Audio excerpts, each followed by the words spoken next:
You're listening to Leadership Powered by Common Sense with your host, Doug Thorpe. Here's Doug. Well, hello again, everyone. I hope you're having a great day. This is Doug Thorpe and another episode of Leadership Powered by Common Sense. I've got a great guest for the show today. We are going to talk a little bit about the entrepreneurial journey, but she also is a bit of a futurist, and we are going to talk about our new best friend, AI, and how it might impact your world. But without further ado, I'd like to introduce Heather Jerrehian. And Heather, how are you? I'm doing great, Doug. Thank you so much for having me on. I'm really excited to talk to you today. I never ever have an intent of making a joke about anybody's name, but in the green room, I was struggling with that. So, a true confession here for everybody's benefit. But And you yeah, nailed it, I have to say. I was going to say that after you said it, but yeah, no, you did such a great job. And as I was joking with you, I don't know how I ever learned to say my last name as a child, because yeah, it's pretty complicated. well, glad we're there, and glad we're through all that. But again, welcome. So yeah, if you would, it's a little bit of a tradition here on this show to have my guests give a little bit of backstory of your journey. And I know we need the short version of it for time's Yeah. sake, but kind of give us a feel for your journey into the business world. Yeah, so interestingly, I was born and raised in the Silicon Valley, so I kind of feel like I was destined to be an entrepreneur.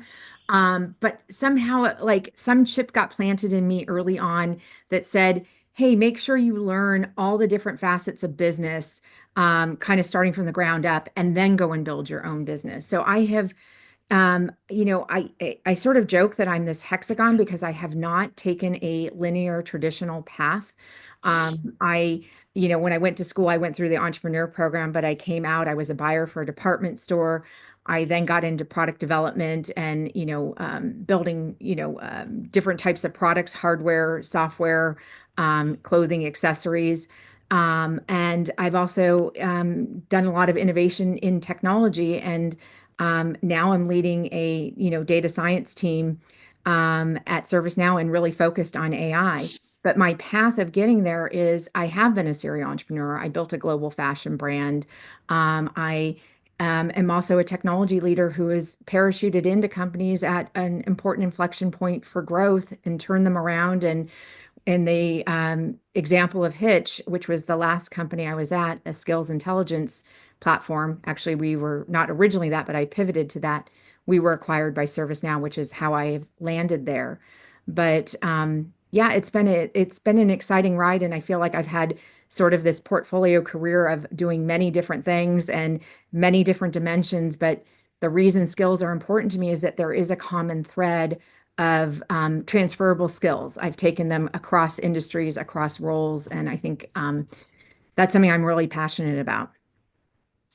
Well, and as we've often said here on this show, the bona fide development of leadership ability is definitely a skill that is transferable. That's why at the top of the house, we see large publicly traded companies hiring CEOs from other industries to come in and be their new CEO, and they're successful. I mean, look at Tim Cook and Apple, came from PepsiCo, right? Yeah. And so you see that transferability at play there, but I'm excited to get into this whole idea. Tell me a little bit about why you consider yourself a futurist when it comes to entrepreneurial endeavor. Yeah, well, first I will say, so I spent the last 18 months with two co-authors writing a book called Sail to Scale, which is about steering your startup clear of mistakes from launch to exit. And really, for me, that was about sharing this interesting path that I have had in my career and also this pivot and exit with Hitch. But more importantly, it's that myself and co-authors have sat in different places within organizations, and we've been serial entrepreneurs and operators and leaders and have seen the same mistakes over what we call the four waves of startup growth, which is launch, pivot, scale, and exit. And so that was just really neat because it really got inspired from Hitch, where I was the CEO, and we were focused on talent mobility, which is really helping enterprises to match internal talent with projects and roles. And when I came in, I realized that there was a bigger challenge than talent mobility. It was really in talking with customers that they had all these um, disparate silos of skills across their organizations, whether it was sitting in their human capital management system or their learning experience platform or applicant tracking system. And the reason I'm sharing all this is that there's this um, understanding of what are employees' skills. And so many organizations have no idea the talent that they have in their organization. They only know them by, what's the title of the person. And when you start to really dive in and really understand, the real capabilities of an employee and, looking at it not as just a static job, but what is the dynamic skills that they have and work that they can do beyond just what is that normal title and job that we've lived in that world of that static world. So that thread of skills intelligence has really what has been a catalyst for me of looking at the future of work. And when I think about the future of work and I think about just what we've seen come on with generative AI in the last couple of years, I mean um, it is a once in a generation change that we're going through. And I think companies are being really confronted with, oh my goodness, I'm not even quite sure who I have today, let alone the impacts of AI and how it's disrupting day-to-day work. Like what is going to get augmented? What is going to be totally automated? How do I start thinking about that? And how do I start pivoting my company, my corporate strategy, my vision to future-proof us to be prepared for all of these changes? And so it's something that me and my colleagues have really been looking at, and we even did some research earlier this year of really looking at those impacts because we are, it's like buckle your seatbelts. Like this is exciting, and I am fully embracing it. But I also know I was in a room 2 weeks ago in New York with a group of HR leaders and executives, and this is very scary for people, whether young or old. Like this is really making us confront our humanness of really looking at like, wait, what do I do versus what do the machines do?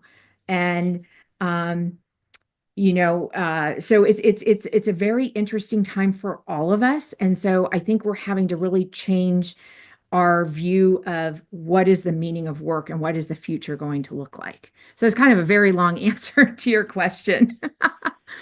Well, I think it is very pertinent, and as we touched on in the green room, Yeah. going all the way back to 2020 with the COVID experience and the lockdown and the work from home, and everybody said it could never be done.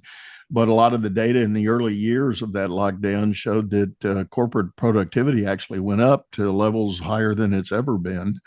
And there's some not so good reasons for that, I believe. But the point being, though, I think it has opened up everybody's mind about what the old normal used to say and what the new normal might look like. And now we kind of layer in the whole AI thing.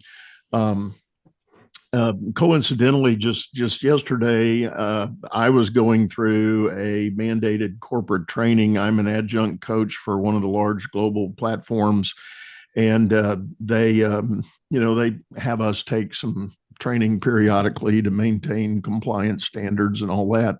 And the whole subject in this particular module was about AI and proper use of it, and the trouble that people have gotten into trying to implement AI driven algorithms for hiring and placement. Yes. And how there's some, I think, and I was not aware of it. I had missed it if it hit the news, but I think it was something like 2014, I believe it was. Amazon got hit with a hiring challenge because their AI driven algorithm was unfortunately biasing against women Yeah. being hired. So that was a headline news story and needed much adjustment. And So, to the extent this group I'm with does do everything with talent development and placement, obviously it applies to us, and being sure that when we're administering, if AI is going to be employed to do some of the administrative lift, the point of the training was you got to have a human make the final decision. Yeah. No, that human in the loop, I think, is really important when you think about the partnership of AI and people. And so what you're saying, actually, I'm spending a lot of time on this. I am very fortunate that I get to build new products. And when Hitch was acquired at ServiceNow, we brought our technology into the platform and then built on top of it a whole new talent development product. And we also are venturing into talent acquisition. So everything you're talking about is something that me and my data science team and our product team, engineering teams are all having to think about, because there is if you're not careful, you can enter bias into your algorithms. And it's really important that, we are taking the time to document what's the explainability of how these algorithms are going about making recommendation and doing bias testing on them. So the way I look at it is, AI is a great way to keep bias out, but you have to be very intentional that you've tested for it, because humans, right, we are naturally biased, like not necessarily consciously, but there are biases that we have. So that to the extent that we can make our algorithms responsible and fair and ethical, they will work for us in the right ways. But you have to be very intentional about how you've built them. And so in our organization, I am partnered with our data governance team and really being able to understand where some of those challenges could be. And, even an example of yesterday, I was talking to a recruiter at our company as I'm getting ready to put a job requisition out. And he even said to me, he's like, don't take offense to this, but your job description that you wrote, I'm going to put it through a system that is going to make sure that the language in this is not biased and that it is very balanced to inviting a diverse group of people to this role. And I said to him, that's great. And I said, actually, can you tell me the feedback when you get the information back? Because I'd love to know what language might I be using unconsciously that could be veered towards, one person or another. And so, this is really important stuff. And I think, AI can work for us, but having a human in the loop is always going to be very, very important. Yeah. So, very much so. And I want to go back to an earlier comment you made about business owners and leaders maybe not being fully apprised of the skill sets and talents that their people have. And I'm going to start with a very kind of micro example. Yeah. As a lot of my listeners know, I've been doing a lot of work in the last couple of years with this notion of entrepreneurship by acquisition. Yes. Instead of doing a startup with your investment cash, go out and consider buying a pre-existing business. And we can talk about the whole silver tsunami. There's a whole lot of privately held businesses that are going to be put up for sale because the owners are aging out and they want to go on to the next chapter of their lives. So there's some great, amazing opportunities. But when I work with entrepreneurs that are buying these businesses and we start looking at the acquisition transition phase, one of the critical elements and a tool that we use in that process is something called a skills matrix. And to sit down and actually kind of via interview or experiential sharing, talk to every employee on the team and learn about what they can do or know how to do or have demonstrated an ability, and list that out, because a lot of the businesses I'm involved with are so-called home service oriented. So we're talking plumbers, electricians, contractors, remodelers, some manufacturing, and most in most every case, every employee doesn't just do one thing, especially in that smaller business. They have been thrust into moments where they've had to either learn something else about the job or demonstrate support for it. And in a smaller business, you have huge key man risk. If Yeah. your master electrician goes out for a while, what are you going to Yes. do? And so, being able to capture a knowledge of who those people are, what they really can do, is arguably vital to the health of the company. Yeah. And the outgoing owner, seller of the business, he might intuitively know it and just have never documented it. Right. Right. Exactly. But the new owner, that's a huge learning that has to be accumulated. Well, so what you're talking about is something near and dear to my heart, and it's really about having that visibility to your talent, really understanding what are the skills that they bring today, but what's also the potential that they have for tomorrow. And, what I like to say to people is this talent visibility is absolutely critical for business agility, right? Really understanding your workforce, but what's their future potential? And in terms of an employee, being able to understand who the whole person is, because sometimes we're just thinking about the skills of the current work that we're doing, but we've also brought this whole rich history with us to an organization. And then the other thing is, some of us have hobbies, that those hobbies actually have really important skills, that being able to see that whole person really starts to unlock, again, what's the talent that you have across all the different people. So it's not just what's their title, and we're making an assumption with that title that they do these specific things, but more, what is the makeup of the skills of your team? Where do you have gaps? Particularly in a smaller business, like as a leader, like where are my strengths? What skills do I have?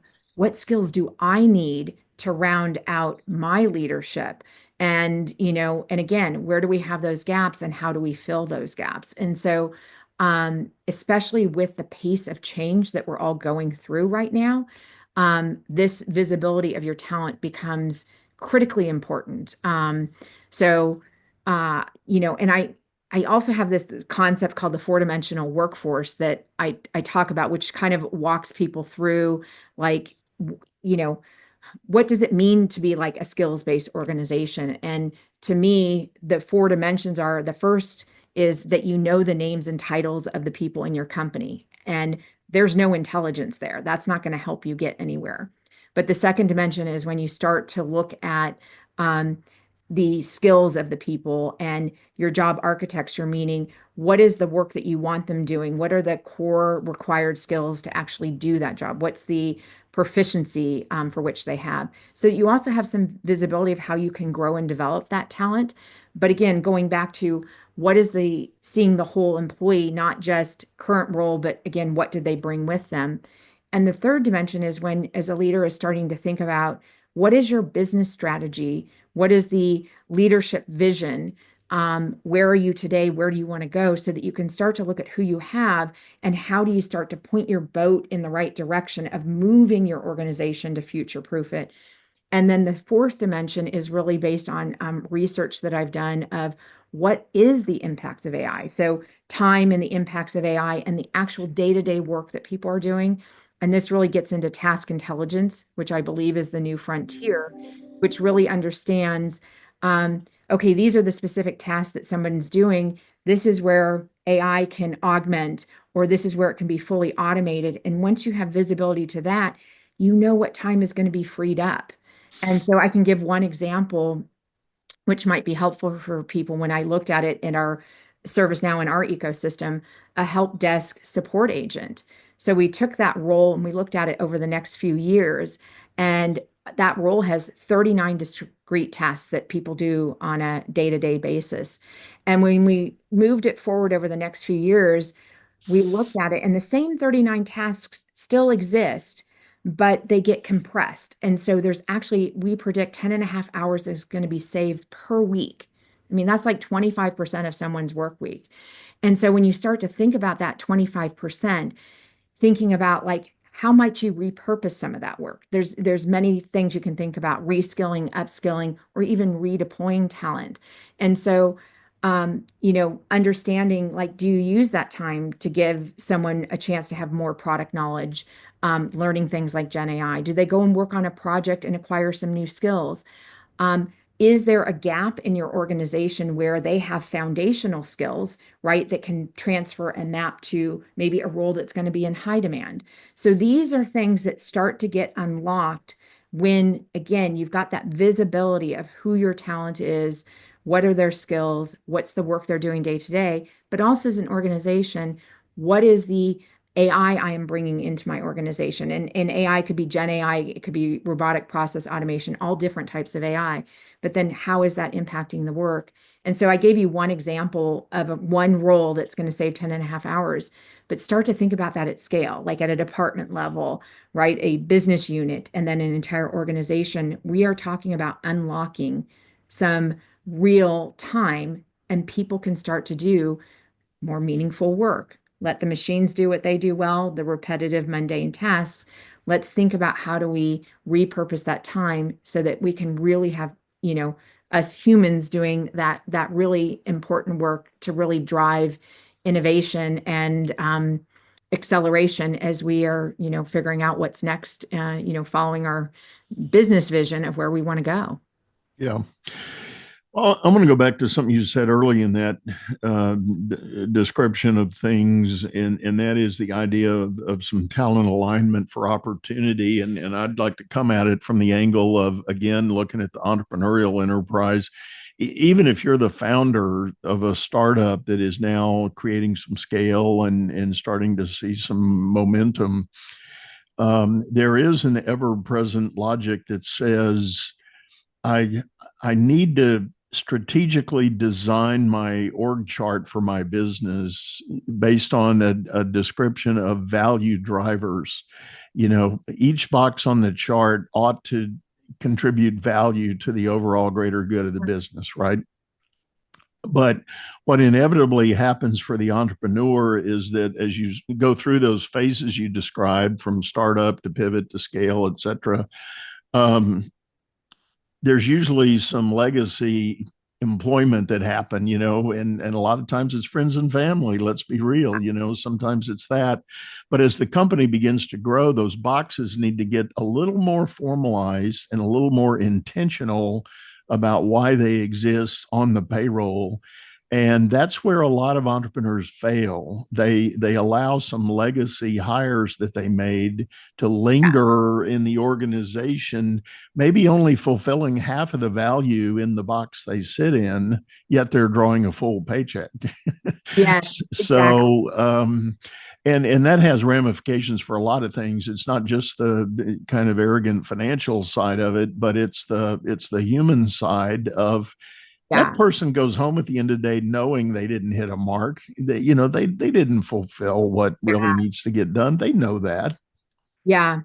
No, and interestingly, we talk about this in our book because who you hire right at the launch phase is going to be very different than who you have at the scale phase. And there are not a lot of people can go thread through all of those different phases of growth. And so when I think about the launch phase, like you're really needing somebody who's more of a generalist, someone who's well-rounded, someone who's like willing to take risk, has grit, very creative in problem solving, but maybe isn't a specialist in a specific area, but you've hired them because there's a specific need that you have.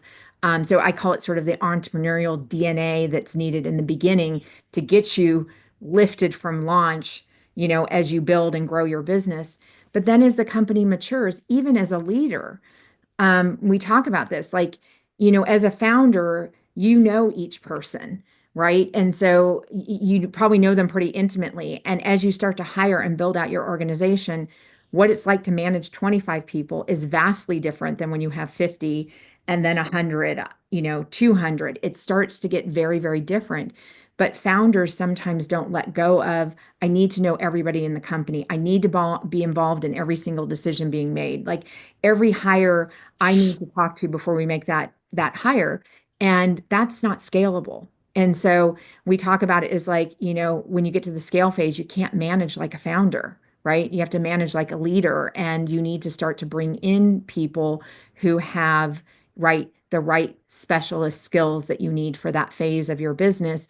And sometimes that means that you're having to have some hard conversations where there are people who are still there, who are legacy from the early days, and they served an amazing purpose, right? They are the reason that you got to where you are. But if you're not able to kind of help grow and develop them into what is needed for that next phase, sometimes you're having to part ways. And we all know, like, that's really painful as a leader, and also the person on the, on the end of, hey, this role is no longer, the right fit, and we need to bring in the right person. Those conversations are really, really hard. But I always believe, and I think this is core to my values, is you need to really align people with business. Like, the people part matters, the human dynamic. Like, this is what makes great leaders, is that you really understand people and the psychology, and have empathy for the way that, people feel, and that'll serve you well no matter where you are. But it also means having self-awareness even as a founder, because sometimes as a founder you're not the right person to be leading to that Right. next phase. And Right. so this can be very, very hard. And, I've been in situations where I've come in to lead a company where there's been an amazing founder who's done, launched a company and got it to where it is, but someone else needs to come in and lead. And I think about, the current company I'm in, we're on our fifth CEO, and that fifth CEO is serving the phase for where our company is. And I'm sure there is a blueprint for what is 5 through CEO number 10, right? Because that is how organizations build and scale, and you need different people at different phases of the company. Yeah. Well, I've talked about this before too, from the entrepreneurial standpoint, that founder, owner, entrepreneur that builds an idea into a business inevitably hits what I call the paradox of success. And I saw it in my banking career. I watched Mhm. our customers that I was working with grow and scale and get up to a certain mass. And if they didn't make the pivot to either grow with the business or have that self awareness to say, all right, I'm capped out, I'm not suitable for being CEO anymore. I can Yeah, still be owner, but I'm going to go hire a CEO. yeah, And I sadly saw too many that were not willing or not aware and did not make that decision, and the very momentum and success the business was having caused a synergy that just inevitably, got flown into the ground, because that owner wasn't making the pivot. And it bothered me at many levels, not just as a banker with an account gone wrong, but just from a human level of, this is a great business. Why did that happen? So I started studying it in earnest, and that's where I came up with this concept of the paradox of success. The very thing you hope for, great growth and success, drove you into the ground. And um, it's it's a true story, folks. If you're out there listening and owning a business and feeling some of that tension, you might want to rethink where your head is right now. Yeah, and I think one of the chapters in the book is like being too attached to pivot, which is like, you can sometimes you can only see what you can see, and sometimes you need that outside perspective. And I'm just thinking, the number of investments we've made, and some of those hard conversations you have to have with founders and leaders of helping them see what they can't see, right? Um, they love their ideas. They're so certain what they're doing is the right thing, or they're sort of like, hey, we're just one more deal away from hitting it big, or one more feature, right? And we will hit our stride in success. And sometimes it's that, hey, you're actually holding the business back, bringing in someone else with a different perspective, a different skill set. Like, it's not to be made like you're wrong, and you're not like, your contribution of where you've gotten the company. Like, first of all, getting a company launched is a huge thing. Having a company that's a going concern, huge. Most companies fail. So the fact that you have a company that has value, like, that is huge. And I think all of us, no matter where you are, you could even be in a large company, is knowing when you need to get out of the way. And that is a really hard thing. But for me, for myself and for others, what I recommend is, you know, have an advisor, have a mentor, someone who can help you see what you can't see, right? We all have blind spots. And sometimes we're holding on to something so tight, and sometimes you need to kind of loosen the grip and let go. And sometimes amazing things happen, right? Like your company may be at a certain size right now, and it has the potential to be something really big, but you yourself, unfortunately, are holding it to the size that it's at. Bring in the ingredient of someone new who knows how to take it to that next level. But you're the founder, right? Like you were the person who created this, you were the person who had the vision. Let someone else take your baby and take it to that next level. Right, right. I had a guest on my show a couple of years ago. He and two partners had created a restaurant chain in California, and they were doing quite well with it. They took it from one location to two to three to five to 10. And then I forget where the pivot point was, but somewhere in the double digit location count, the three of them looked at each other and said, we don't want to be CEO. Nobody at that Yeah. table of three wanted to be the CEO of this enterprise.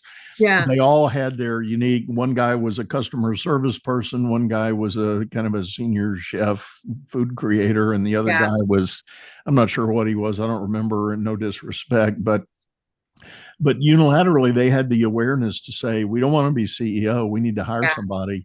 So they went out and hired somebody who was skilled at that uh, segment, and they grew it to $100 million business. Yeah. And it was, and he talks very openly about it. It was the best decision he ever made in business, and he was thankful his two partners agreed, Yeah. and they were willingly ready to yield the day-to-day control to this, independent, fourth person at the table that they, up to that point didn't even know. But when they found him, it was a match made in heaven, and all the Mhm. rest was history. But it's that unique need and ability to make that call and say, nothing about the vision, by the way, nothing about their vision or their standard of service and experience changed. Yeah. It was just perfected. Yeah.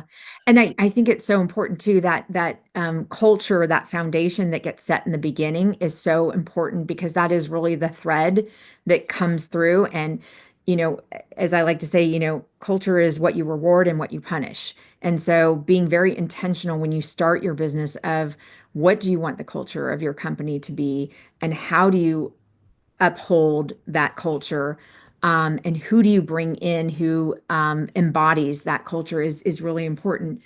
And I was going to say something that struck me when you were talking about, those founders really having the understanding that they weren't the right people to take it forward. The opposite I have seen of that is founders early on who think, oh, I need to bring in a sales leader. I need to bring in the person who's at a very large company. I want them to come in and build our sales org. And if you do that too soon, right, it's not the right fit because what you bring in what we call these corporate officers who are these people who are maybe like done amazing things in a large organization, but what you need in a smaller organization, right? There's not going to be all the infrastructure that that particular person is used to. You need somebody who can push up their sleeves, right? Be more the generalist, do kind of all the different elements. And sometimes you bring in these people who are like, okay, where's my team? Where's the playbook? And it's like, no, no, no, you need to create the playbook. So those corporate officers sometimes are a complete mismatch if you Yeah, hire people too yeah, soon. So it's like the three little bears. And this is why it's like just really important to understand what phase your business is in so that you're bringing in the right people at the right time, because you can sometimes scale too soon, or to what you were just saying, sometimes you can scale too late and not bring in that executive when you need them. And so yeah, it's a little bit of a art and science. But that's why, like, always having an outside perspective, people who have gone the path before you, other entrepreneurs who have been successful, because look, they all have war stories. And that was the fun part about writing the book was we went and talked to founders who were successful and the ones that weren't. And we tell their stories in the book because again, we're talking about mistakes. And if we can give you the cliff notes of the mistakes at each phase. We're trying to help you so that you can identify when there's that indicator warning, like, oh, that's that thing in the book that said, beware of this, that you can go back and go, okay, wait, what do I need to pay attention to? Okay, Right. don't do this too soon. That kind of stuff is really important because it is really hard running a business and building it and scaling it all at the same time. It's a thrill. I call myself like a startup junkie. I love building things from the ground up, but it is sure hard work. Yeah, for sure. Well, and to your point about making the right hire for that incremental growth, what I advise people to do if like an owner is sitting there and they've got say 5 million topside and they want to go to 10, well, hire the sales guy that's already done 10. He doesn't Right. have to be the big corporate guru, but he's already doing a $10 million level or greater, 10 to 15 maybe. Try to find that person to come in and bring you to that, show you how to get to that level. Yeah. And they are the ones they're still going to have that a little bit of roll up the sleeve, build some upside. That'll be a challenge to them. In a good way. It'll be an inspiring challenge to them to be able to do it over again, perhaps somewhere.